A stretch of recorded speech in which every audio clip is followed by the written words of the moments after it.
வணக்கம்.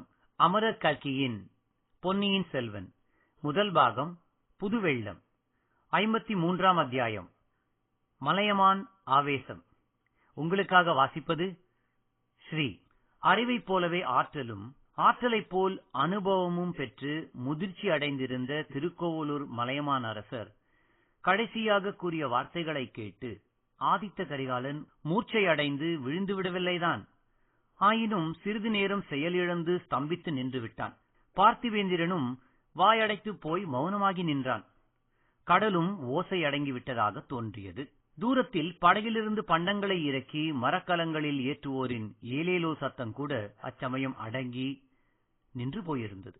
வியப்புக்கு இடம் கொடுத்து விட்டதற்காக வெட்கப்பட்ட ஆதித்த கரிகாலன் சட்டென்று பாட்டனார் முகத்தை நிமிர்ந்து நோக்கி, தாத்தா, இப்படியெல்லாம் நாடு நகரங்களில் சிலர் பேசி வருவதாக என் காதிலும் விழுந்தது. அது வெறும் பொய் வதந்தி என்று எண்ணியிருந்தேன். நீங்கள் இவ்வளவு நிச்சயமாக சொல்லுகிறீர்களே, தெரிந்து கொண்டுதான் சொல்கிறீர்களா? இப்படியும் நடக்கக்கூடுமா என்றான். ஏன் நடக்கக்கூடாது? உன் பாட்டனாருக்கு முன்னால் உன் பெரிய பாட்டனார் கண்டராதித்த தேவர்தானே சோழ நாட்டை ஆண்டார்.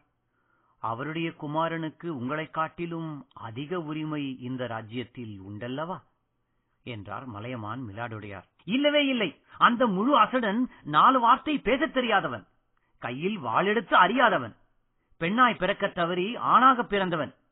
அவனுக்கு இந்த ராஜ்யம் உரிமையா? பால்மணம் மாறாத 12ஆம் பிராயத்தில் போர்க்களம் புகுந்தவர், வீரபாண்டியன் தலை கொண்ட சிங்கம், தோல்வி என்பதையே அறியாத வீராதி வீரர் ஆதித்த கரிகாலருக்கு உரிமையா?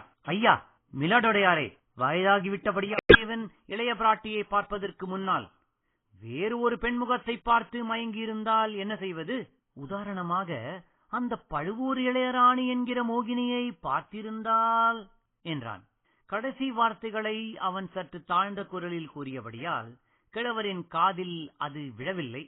ஆனால் ஆதித்த கரிகாலனின் காதில் விழுந்தது. அவன் சட்டென்று திரும்பி கண்களில் தீப்பொறி பறக்க பார்த்திவேந்திரனை பார்த்தான். அந்த பார்வை பல்லவ வீரனை கதிகலங்க செய்துவிட்டது. மலையமான் பாறையிலிருந்து எழுந்து நின்று, பார்த்திவேந்திரா, நீ நாளைக்கே இலங்கைக்கு புறப்படுகிறாய் அல்லவா? வாலிபர்களாகிய உங்களுக்கு பேசுவதற்கு எவ்வளவோ இருக்கும். நான் கிழவன், மெல்ல மெல்ல அரண்மனைக்கு போய் சேருகிறேன். நீங்கள் பேச வேண்டியதை பேசிவிட்டு சாவகாசமாக வந்து சேருங்கள் என்றார். அவர் சற்று தூரம் சென்ற பிறகு பார்த்திவேந்திரன் ஆதித்த கரிகாலனை பார்த்து, அரசே, என் தலைவா, தங்கள் மனதில் ஏதோ ஒரு சங்கடம் குடிகொண்டிருக்கிறது. ஏதோ ஒரு வேதனை தங்கள் உள்ளத்தை அரித்துக் கொண்டிருக்கிறது. அது பழுவூர் இளையராணி சம்பந்தமானது என்பதை நான் அறிவேன். பெரிய பழுவேட்டரையரின் கல்யாணத்தை பற்றியோ பழுவூர் இளையராணியை பற்றியோ பேச்சு வரும்போதெல்லாம் தங்கள் தோற்றமே மாறிவிடுகிறது.